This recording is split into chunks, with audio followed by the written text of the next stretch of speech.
We're out here today with the all-new Nikon 85mm f1.2s for Nikon Z series or Z series, depending on where you live in the world. You want to get some pretty shots of it.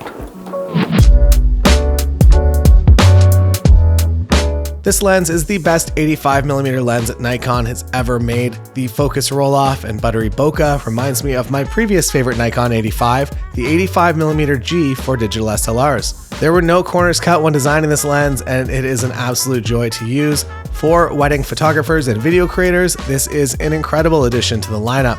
It will make regular life look more cinematic and more beautiful. So if you're anything like me, you like to shoot with as shallow depth of field as possible, specifically at wedding days. And this is the new tool to do that on the Nikon system.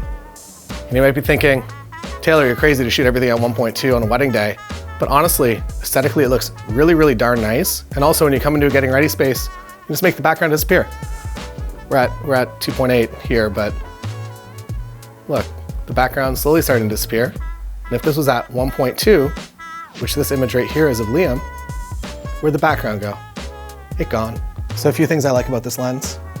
It is not that much heavier than the 50. I was nervous that this was going to be 4.8 kilograms. It is not. The weight is on the screen right now and it is less than 100 grams more than the 50mm f1.2. And since it's winter, I don't actually have a wedding to bring this to.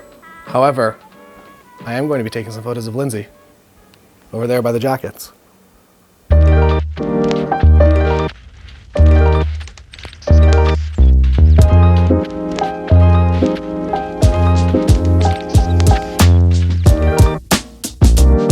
In front of me here, the 85 1.2s, the 50 1.2s, and the 85mm f1.8s. This is one of my favorite lenses for the Nikon Z series.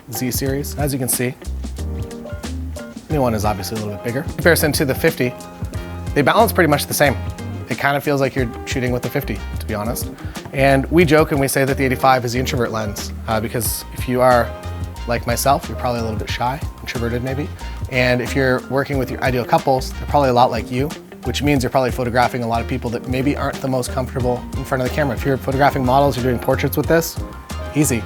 If you're working with real life couples, it's kind of nice to have a little bit of that space and to also get that really nice shallow depth of field. So the math kind of works out. The longer focal length, the wider the f-stop. So 1.2 at 85, you're gonna get a shallower depth of field than a 50 at 1.2 at the same distance. So if you really are after that really nice, pleasing autofocus background, whether it's for photos or for videos on a wedding day, this is an incredible lens. As you can see here, a very simple design. We're losing the OLED display you can see on the 50, getting a much more kind of clean, simple interface. You have your focus ring up here. It's very satisfying to use. And then you can set your control ring to anything that you would usually set your control ring to. Usually mine stays as aperture. So sadly, this lens only stopped by the office for a few minutes, but if you're interested in me using this for more wedding days this year, drop a like on this video and that will be your vote to see more of this lens, and don't forget to subscribe. That's all for today. See you again next time.